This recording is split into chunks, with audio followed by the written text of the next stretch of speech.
and Vino was like, "Thank you very much." Won the sprint, so like in a breakaway on the Champs, and got the No way.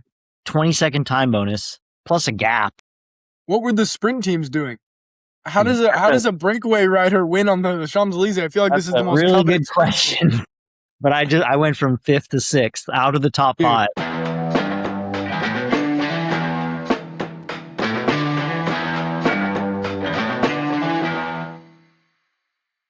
Tough So call. the So TDF is done. do I give you my wiring instructions now? Oh my gosh. It was down to the wire. You got lucky, man. You got lucky. He's the best rider in the world. One of the best riders. Absolutely. Like, how amazing was that stage? It was awesome. There's not too many people in the world that can empty themselves like Matthew Vanderpool can. I really think that Pog didn't care to win or not. He just wanted to get out there and like open the throttle, give it a go, Put on a play. show. Yeah, put on a show. Exactly. He was having fun. We were texting each other like that ad. I don't know if that was for every single like streaming service or whatever, but NBC had an ad as they were getting into the bottom of last time at Montmartre. I was losing my mind. I was swearing at the television. I texted Christian. I'm like, Christian, can you fix this? I know he can't do it, but that was horribly timed, so but frustrating. Like, yeah, it's a cool stage design. I really like it. It like normally the last day of the Tour de France, you're always like pretty boring, accepting that it's a procession and that it's just going to be a sprint finish. But man, this really has you on your toes for like an hour. Yeah, It's yeah. I have a quick story to share about my most memorable Champs Elysees. Well, the first time on the Champs is very memorable. You get very emotional, but I was in 5th place in 2005, and I was, let me see, I was 2 seconds ahead of Vinokurov. He was in 6th when we started the stage, and we battled in the intermediate sprint, and he beat me. He was pretty quick, so he got the 6 seconds, and I got the 4 because there was actually intermediate time bonuses at the sprint. That's crazy. So we were tied on time, but I knew that I was still ahead of him based on the hundredths of seconds in the time trial. Yeah. So I was still in 5th place. I'm like, all I need to do is just, like in my mind, I'm like, it's going to be a field sprint. I'm good. And I followed him around like the whole day, followed him. And we're like literally, I would say 3K from the finish, and it's chaotic, right? And I lose his wheel. And I kind of was just like, it's good. It's just a sprint. We go under the Louvre, out of the Louvre, come around, Place de la Concorde there, that last turn into the straightaway. And they had the Jumbotron was like in the middle. And I could see on the Jumbotron, Vinokurov throwing his hands in the air. Yeah. So with a kilometer to go, Bradley McGee, an Australian track specialist, really fast, like 1K effort type guy, he attacked, and Vino was on the wheel, and Bradley just went for it, never asked him for a pull, and Vino was like, "Thank you very much," won the sprint, so like in a breakaway on the Champs, and got the 20-second time bonus plus a gap. What were the sprint teams doing? How does a breakaway rider win on the Champs Elysees? I feel like this is the most really coveted good question. But I went from 5th to 6th out of the top 5. Dude, that sucks. I'm sorry. Yeah. So I bet you didn't have a fun after party after that. You must have been pretty upset. I mean, still 6th, but it obviously like you win. There's a podium. There's a top 5, and then you go from top 5 to top 10, literally in the last kilometer of the race. Yeah. It was a little heartbreaking. Oh man, that's a crazy story. Yeah, but this is by far the best Champs Elysees we've ever seen. Yeah, it's a cool addition with the climb, and especially with that with the added like kilometers from the top to it makes it so much more interesting. It's like, are they going to come back? Are they not? Man. And without Pogačar there, he never would have made it. No. If you substitute him, like Pog for any other rider, they don't make it. No, I mean, those are the two best riders in the world, and they're going pull for pull with each other, full gas. I mean, Right. They I were can not, only imagine how neither hard they one of would them be. was holding back No. Oh, I at mean, all. Pogacar was completely on his limit. You could see on his face. Like, Yeah. that guy's usually pretty stoic. The first time the whole tour. Yeah, yeah. He's just been training for the Vuelta the whole tour. Yeah, exactly. We're missing his victory speech right now, but we can rewatch it later. He's I got the saw it. microphone. Anyway, We didn't get to do some episodes or some debriefs on the last couple mountain days, but yeah, there's not. I mean, there's some not a great. whole lot to talk about. Well, that's not true. I mean, I would point out that, a lot of people are like, "Oh, it's over." Pogacar had a stranglehold on the win early on, but man, I'm always here for it. Like, there's going to be so many good battles, and like yesterday was an amazing stage. Sepp, he had it right, but he was understandably, I think he was cross-eyed. He made a mistake, which led to another mistake, two crashes, gets past. I mean, he had 30 seconds on Carapaz. He was going to win the stage.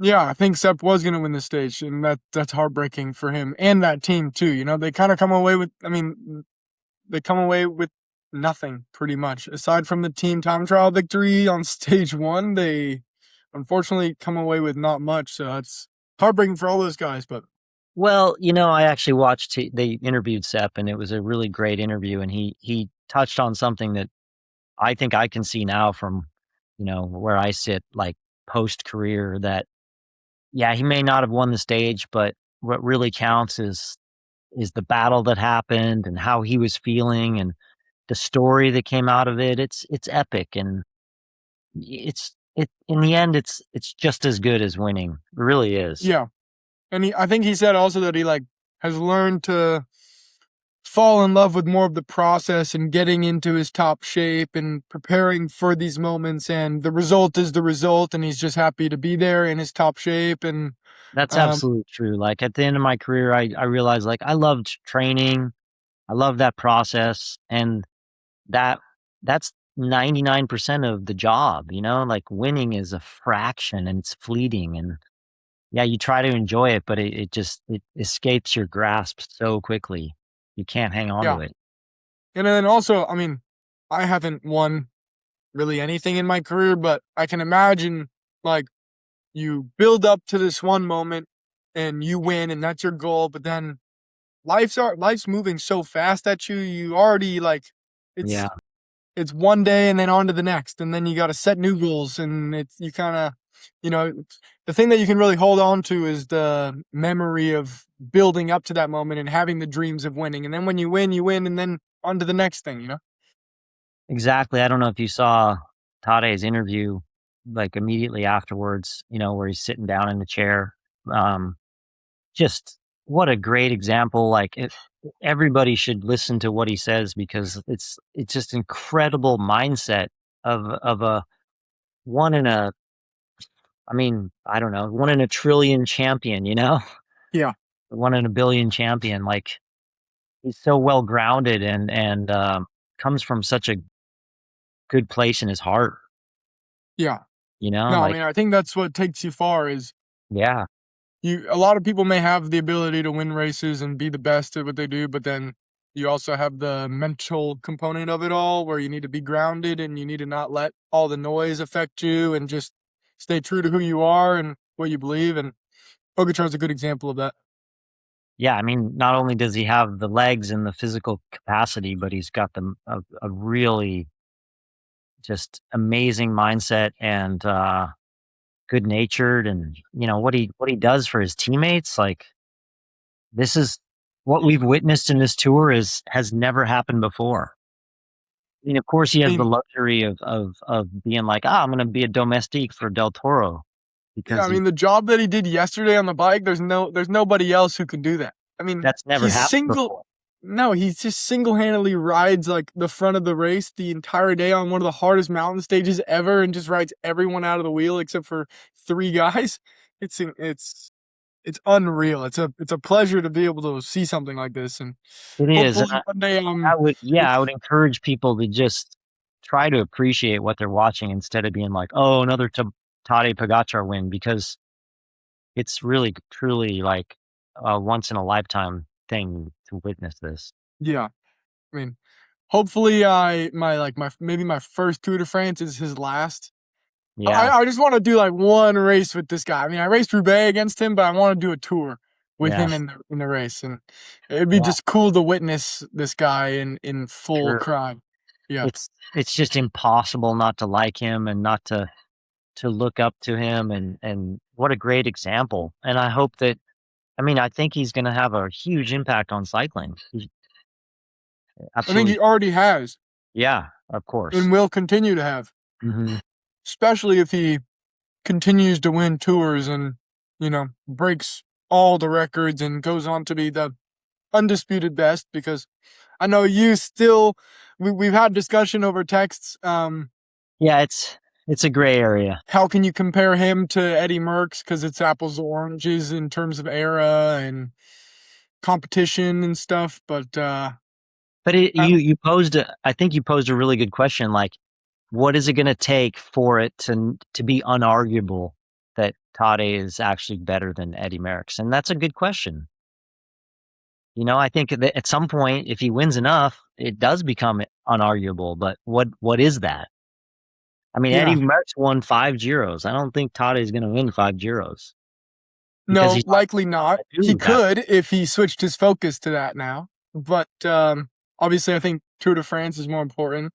Yeah. I don't know. I think winning multiple more Tours de France than Eddie Merckx, and yeah, if he can get Roubaix, then Yeah, I but you don't know. should probably go for your own sake, you should go actually look at Eddie's Palmares and then be like, "Ooh." I think it might be really difficult to, he's not going to actually like tick off every single victory or number of victories in every race that he did, but like how do we, if he wins more tours, for example, how does that weigh against his other victories? But he won a lot of races. I mean, I know he was known as the Cannibal, Yeah. but like also, I think maybe Tadej Pogacar has a certain level of grace about him where he knows the position that he's in and he knows that he's basically unbeatable for the most part, and he likes to share the wealth a little bit and doesn't want to be. I don't know. We've Absolutely. talked about this a little bit. Could have won 8 stages this tour. Yeah, I think there's so many stages where he has gifted. I do air quotes because it's not really. There's no gifts in cycling, but he he decides to go down a different path where he's Yeah. not crossing the finish line first, which Right. I think is super admirable because there are so many guys that deserve to win Mhm. or I mean, I don't know if deserve is the right word, but they are capable of winning. And when you have a guy like Pogacar in the race who wants to win some of these stages, Yeah. it's impossible to. And I So guarantee you every single rider in the Tour de France has the utmost respect for him, and that pays off. When he wants to go somewhere in the peloton, they roll out the red carpet. Nobody's gonna get in his way, nobody's coming close to, you know, pulling any sort of quacking him or cutting him off, like, yeah. he's the king. Yeah, and you kinda even saw it today, like, I was thinking for a little bit like, "Oh my gosh, he's out of position for the climb," but then he's just like, guys are letting him move wherever he wants, and if he wants to move, he moves, and it's kinda cool to see. Yeah, it's It's like it's it's I mean, it's more powerful than just wearing the yellow jersey. Like, yellow jersey always gets the green light to go wherever they want, no matter who's wearing it. You always, like, give them more space than anyone else, but when he's wearing it, it's just and just even when he's not wearing it, like, permanent yellow jersey. yeah, j man, it's sad that the tour is over. I always get, like, post-tour blues once the tour is over, like, the best bike racing is done now. Ugh. And wait till you do the tour, because that struck me when I was watching after everyone crosses the line, they're doing interviews, everybody's so happy. They're happy it's over. You know, it's obviously a lifetime achievement just to finish the Tour de France, and everybody's happy about that. But I guarantee you tomorrow, everybody's gonna feel the blues. Yeah. Really, even as a rider, you're not like just so stoked that it's More over. so. I'd say more so. Really? Yeah. Why? Why? Seems like you're just on your hands and knees and you can't wait for it to be done. It's a lifelong dream, right? Like, don't you agree? Like, it's your lifelong dream to ride the Tour de France. Yeah, surely that maybe the blues goes for the guys who it's their first Tour de France and they're finishing, but I can't imagine the guys who've done the Tour de like Alaphilippe, who it's his I don't know 10th Tour de France or whatever. I think he's really sad right now. Really? He might be the most sad Oh, because it's the last time. yeah. Maybe that was a bad example that I gave. Yeah, that was a bad example. Yeah. Um, I think actually the first guys that are finishing for the first time probably feel it the least amount because they Wow. know they've got more to look forward to, and it doesn't wear off as quickly, I guess. But if you've done them a few times, it's like, you know, it is. It's a big like decompression. You're tired.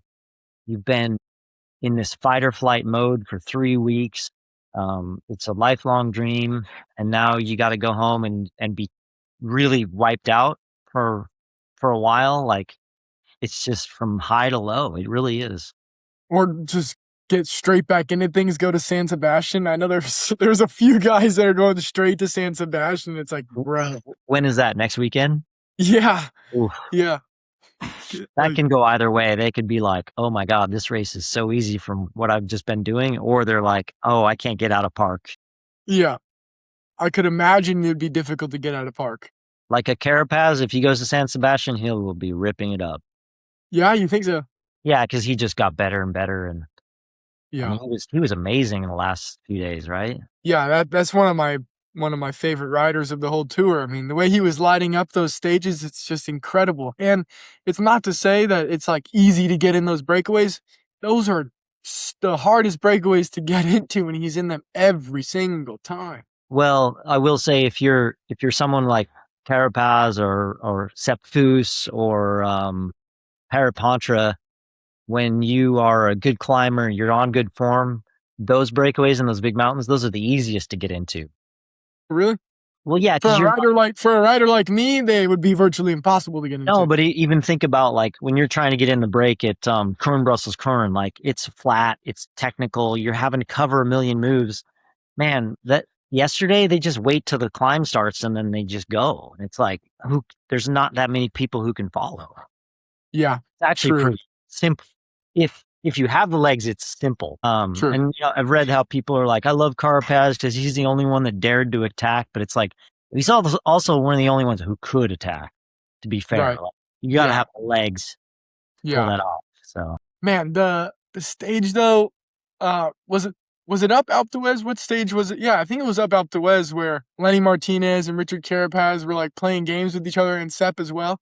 They were like all looking at each other. Man, if they just like committed to riding fast to the top and seeing what shook out like in the last bit, I bet they could have won.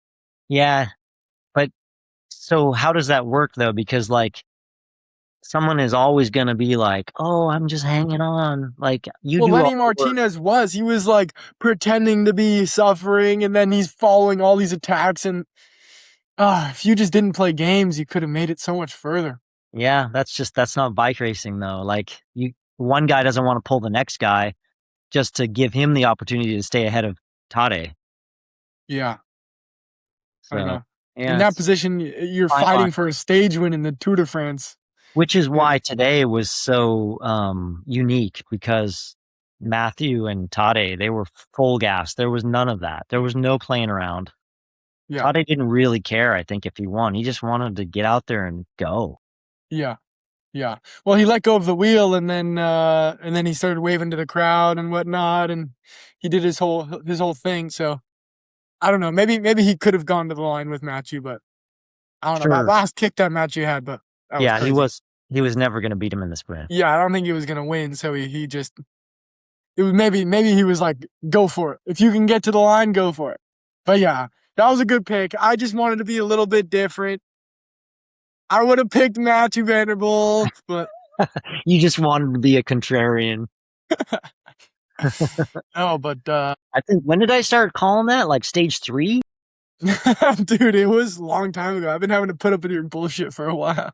No, but I really like imagine Wout Van Aert wins last year. Vanderpool was at home watching on TV, and it's a cobbled classic stage. Vanderpool was Yeah, probably like, "Oh my God, I'm so bummed I'm not there."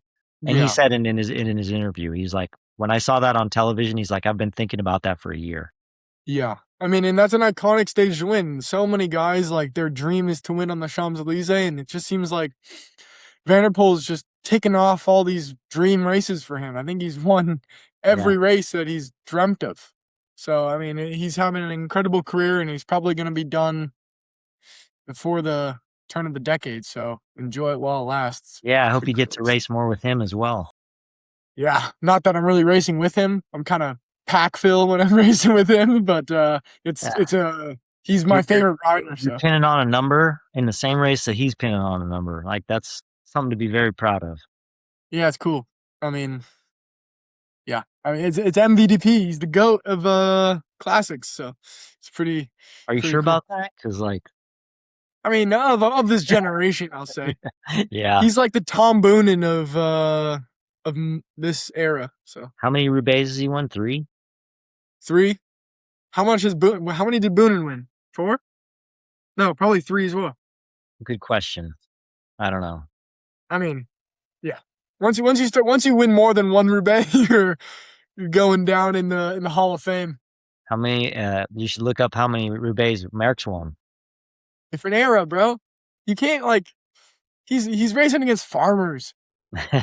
There's definitely some truth to that. Yeah, but again, like Let me ask you who was your standout rider of the tour? Somebody that you didn't like a expect. like a surprise. Yeah, That's a good question. I mean, obviously, we knew about Del Toro and Seychelles before. They both rode amazing. I'm thinking Remco maybe, but then I was thinking about it. Like Remco was third a couple years ago, which I'm gonna argue is nearly kind of what he did this year because Jonas crashed out. Like if Jonas were there, I think Jonas would have finished ahead of him. So, but I even still he did ride. He rode better. Like he was much more solid in the mountains. So Remco's a bit of a surprise. Mateus Chelmos, solid yeah, ride. yeah. You What want to about know a you? hot take? I Yeah, think the podium, if Vingegaard would have been in the race, I think it would have been Pogačar, Remco, Vingegaard. They were within a minute of each other. And then the TT, I think he would have put a minute on Vingegaard in that TT, and then he would have stuck with Vingegaard and won all those sprints to the top and gotten time bonuses. And I think it would yeah, have been a different race, but Remco was riding really, really well. Like yeah, best version yeah. of Remco I've ever seen. You might Consistent be right. through the You might. week. Um, but That's fair. dude, Paul Sexas had never done a Grand Tour before, and people were saying this was the hardest Tour de France ever, and Yeah, and he I was saw there until the end. I saw a headline that he said he cracked yesterday, but I don't. That's not cracking. No, I mean probably he didn't feel the best, but Yeah, that was not cracking. he bent. He didn't crack. Yeah, yeah, yeah. No, I Cracking mean would have been losing 20 minutes. right. Like Pogačar on what was that? Hautacam. No, That Col de la Loze. yeah. Whenever that was when he actually cracked, that's crack. Well, even that's not. I mean, he still finished second in the Tour de France. You know, like that was he bent a lot, especially for him, but uh, Have you ever cracked like where you've just lost 20 minutes? mm, 2010, I was in fourth until the last mountain stage. And I got an infection, sinus infection, and just had a really bad day and went from fourth to like 12th. I think I did lose like quite a bit of time. Yeah, that sucked. It's really hard to not get sick in these tours. It's incredible how some of these guys like Pogačar also just seemingly is so sturdy and strong, Apparently whereas some Del of this Toro's getting sick. That's what I read today. really Yeah. I think wow it's probably stayed in his head and hasn't got to his lungs. So, but yeah you can fight through that pretty well. Yeah. That's impressive. But Hmm. yeah, I think my like surprise of the tour, I would say Paul. Uh, I just I didn't know if he would have it. Like he's never done a race that long or that hard, so Yeah. that was nice to see. And I think we'll have a good battle on our hands in the future against Del Toro and Paul. I was telling Nicolette and Shep here that I think Seychelles is going to be the best thing that happens to Pogacar and for us. Really? Yeah, I think he's going to make it interesting for Tade, which is what he needs. Yeah, He needs that battle, yeah, and it's going to be great for us. He's going to obviously he's got way more room to grow than Tade does at this point. I think sure. it's obvious. So Yeah, yeah, yeah. No, I think cycling's in a good spot and it's yeah, exciting. And people yeah. who say cycling is boring is, come on, so much to look Oh, forward to. you have to invest a lot into learn about it because it's so complicated, so much Yeah, history and tradition, and Tade's kind of ripping up the script a little bit as far as like historic tactics and what do you call it, rules, quote unquote right. rule. Yeah, Yeah. No, dude, even Maddie's really getting into it. She loves watching it now. And she's such a quick learner. She's like learning everything and she was watching the stage with me today and dude, she's calling out stuff. It's cool to yeah, watch. yeah. And yeah, it's fun. She really likes it. That's cool. Nice. Yeah. It's Well, been fun covering it with you. I'm yeah, it's been sad it's cool. over too. Sad it's over, but I actually hey, shed tears watching yeah, the reviews there at the end. yeah, I'm racing soon. I had to tour Arctic Race of Norway Yeah, in a couple of weeks, so we'll have some more racing of mine to cover in yeah, the near good. future. So, and I I just wa- got back from Ordizia in the Basque Country. That was a nice race. Got how stuck can in again. we watch Arctic Race of Norway? How can I we think it's view it? on HBO Max or in America Flow, I think, but also should be on HBO Max. It's an ASO race, so I think it's Wait, well it is? covered. Yeah, Okay. So yeah, that then it'll be on Peacock now. yeah. Maybe if It's ASO's ASO. partnered with Peacock, then it'll probably be on Peacock. Hopefully they don't throw an ad in right at the crux of the race. Dude, at this point, I don't know if they're doing it in the tour. The whole thing might be an ad. I don't know if Joel Felicio is ever going to watch this, but he's the producer of Peacock. He's a great guy, by the way. I really love him, but like, come on, Joel, you can't throw ads in right at the crux of the race. I'll send an email to Joel. Yeah, I was losing my mind. Yeah, that it was frustrating. My friend Shep just handed me a note. He said that in order to attract Gen Z to cycling, we need Tade and Seychelles to Yeah. battle it. No, Yeah, I agree. Yeah, I mean, the everything's on social media now, and when you have somebody as dominant as Pogacar and somebody coming up like Paul, it's great for young kids to get into it.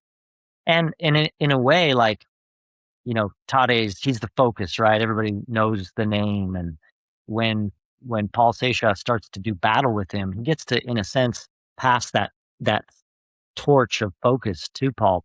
People will learn more about Paul and be invested in him and get to know him as a person. And he's going to outlive Tade in the Tour de France. So, Yeah, I it's also think Del Toro as well. I mean, he's a exactly. super likable guy, Yeah. and he's learning from the best right now, and I think the world is his oyster. So Yeah, true. yeah, Well, yeah, I can't wait to watch you in the Arctic Race of Norway. It's going to be obviously beautiful. I've been there myself. It's amazing. yeah, starting really far north this year. So hopefully the weather is not Hence too the bad. reason it's called the Arctic Race of Norway. You're in the Yeah. Arctic Circle. Yeah, you are. Yeah. But we're really in it this time. We're not on the edge. we're Yeah. we're up deep. Basically the North Pole. Is it 68 degrees, Nicolette? 68 degrees, I believe, is the latitude. So that's the line of the Arctic Circle, and you're going to be racing your bike in it. I know. It's cool. Can't wait. Better bring some arm warmers. You're probably going to need them. Yeah. More than that. I'm bringing a couple rain jackets. All right. Well, All be right, ready Levi. for the Take thaw. care, bro. Thanks, man. See ya. Peace.